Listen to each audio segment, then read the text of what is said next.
Nagsiksik na naman ng lagim si Valak dito sa part 2 ng pelikulang The Nun na pinalabas ng taong 2023. Alamin natin ang dahilan sa pagbabalik ng demonyong nagpapanggap na madre. Magtatagumpay kaya siya o tuluyan ng masusugpo ng kabutihan ang kasamaan? Mga ihot-iha, simulan na natin ang kwento.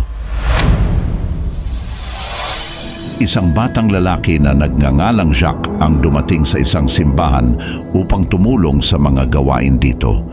Habang nasa baba si Jacques, nakarinig siya ng ingay sa kabilang kwarto nang biglang may nabasag na isang garapon ng alak. Tumakbo siya kay Padre Nueret at naglakad sila patungo sa altar kung saan biglang naihagis si Father Paitas at unti-unting nasunog.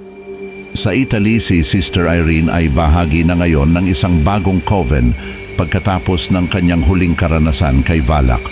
Nakipagkaibigan siya sa isang nakababatang madre, si Sister Debra, na may pagkapasaway. Narinig ni Irene ang isang madre na nagkukwento tungkol sa kanyang karanasan kay Valak. Sa ibang lugar sa France, nagtatrabaho si Maurice sa isang boarding school.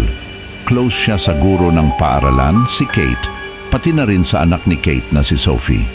Si Sophie ay madalas mabuli ng iba pang mga estudyante sa paaralan at si Maurice ang nagtatanggol sa kaniya. Ang paaralan ay pinamamahalaan ng mahigpit na madre na si Madame Laurent, na kilala bilang isang matapang na babae na nagdadalamhati din sa pagkamatay ng kanyang anak na si Cedric. Sa isang kalapit na bayan, may isang bata na naghahatid ng supplies sa simbahan at makikitang pinagmamasdan ito ng masamang spirito. Biglang lumitaw si Valak at hinawakan ang bata sa leeg bago ito pinatay. Nanaginip si Irene na sinusundan niya si Maurice sa isang eskinita kung saan siya ay mukhang demonyo na humihingi ng tulong sa kanya. Pagkatapos, ipinatawag si Irene upang makipagkita kay Cardinal Conroy at sa iba pang matatanda ng simbahan. Sinabi sa kanya ang tungkol sa pagkamatay ni Padre Nueret, kasama ang iba pang mga opisyal ng simbahan na natagpo ang patay sa hindi maipaliwanag na dahilan. Napagtanto ni Irene na bumalik si Valak, ngunit nang hilingin sa kanya na mag-imbestiga, una siyang tumanggi. Nang magtanong siya tungkol kay Padre Burke, sinabi kay Irene na siya ay namatay dahil sa kolera. Nagpasya si Irene na pumunta at sinamahan siya ni Debra. Sa paaralan, nilapitan si Sophie ng mga estudyanteng nambubuli sa kanya na mukhang humihingi ng tawad at nag-imbita sa kanya na maglaro. Dinala nila si Sophie sa isang saradong kapilya ng paaralan kung saan hinahamon nila si Sophie na tumingin sa bintana na may mosaic ng isang kambing na sinasabi na kung titingin si Sophie sa malayo, darating ang dyablo para sa kanya. Ang araw ay sumisikat sa bintana at nagpapapula sa mga mata ng kambing sa mosaic. Ikinulong ng mga babae si Sophie doon habang sinusubukan niyang lumabas at panandalian niyang nakita ang isang pangitain ni Valak. Binuksan ni Maurice ang pinto at pinalabas siya bago pinagalitan ng ibang mga bully. Dumating sina Irene at Debra sa Tarascon.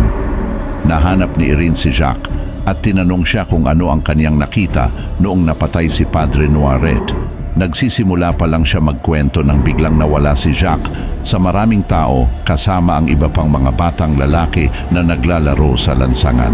Pumunta ang mga madre sa simbahan para makipag-usap sa isang miyembro na nagmumungkahi na bumalik si Valak pagkatapos markahan si Maurice sa kanyang pagtatangka na iligtas si Irene. Nalaman ni na Irene at Debra na gusto ni Valak na mapasakamay niya ang isang artifact na kilala bilang The Eyes. Ito ay pag-aari ni Saint Lucy, ang martir na hindi tinatabla ng init at paso ng apoy. At ang mga mata ay huling nakita sa isang monasteryo na ngayon ay ang boarding school.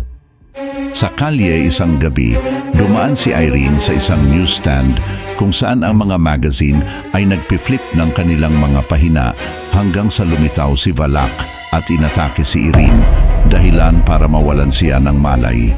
Nakita ni Debra si Irene at humingi ng tulong. Sa paaralan, nagsimulang mapansin ni Sophie ang mga kakaibang bagay na nangyayari kay Maurice. At naramdaman din niya ang presensya ng demonyong nakapaligid sa kanya. Samantala, si Madame Laurent ay mag-isa sa kapilya upang mag-imbestiga matapos malaman na naroon si Sophie at sinabing may nakita siya. Hinatak siya ni Balak sa isang bitag at pinatay siya. Pumunta sina Irene at Debra sa paaralan kung saan matatagpuan ang mga mata ni St. Lucy. Si Balak ay nagsimulang magkalat ng lagim sa tulong ng nasanibang Maurice, pati na rin ang pagpapatawag ng isang demonyong kambing upang salakayin ang mga batang babae. At nagmistulang patay si Madame Laurent para takutin sila.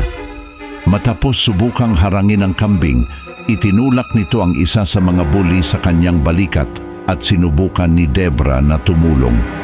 Sa gitna ng kaguluhan, gumuho ang bell tower ng paaralan, ngunit walang nasaktan sa mga babae.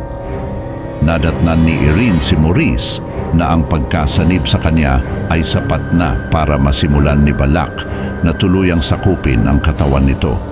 Sinubukan ni Irene na gamitin ang mga mata para mawala ang pagkakasanib kay Maurice, kasama si Debra na dumating upang tulungan si Irene. Mistulang unti-unting nawawala ang espiritu ni Maurice. Habang nagdadalamhati si Irene sa kanyang kaibigan, muling nabuhay si Maurice at ginamit siya ni Balak upang kunin ang mga mata at lumabas sa kanyang tunay na anyong madring halimaw. Sinubukan ng demonyo na sunugin si Irene, ngunit ito pala ay isang ninuno ni St. Lucy at ang kanyang apoy ay namatay.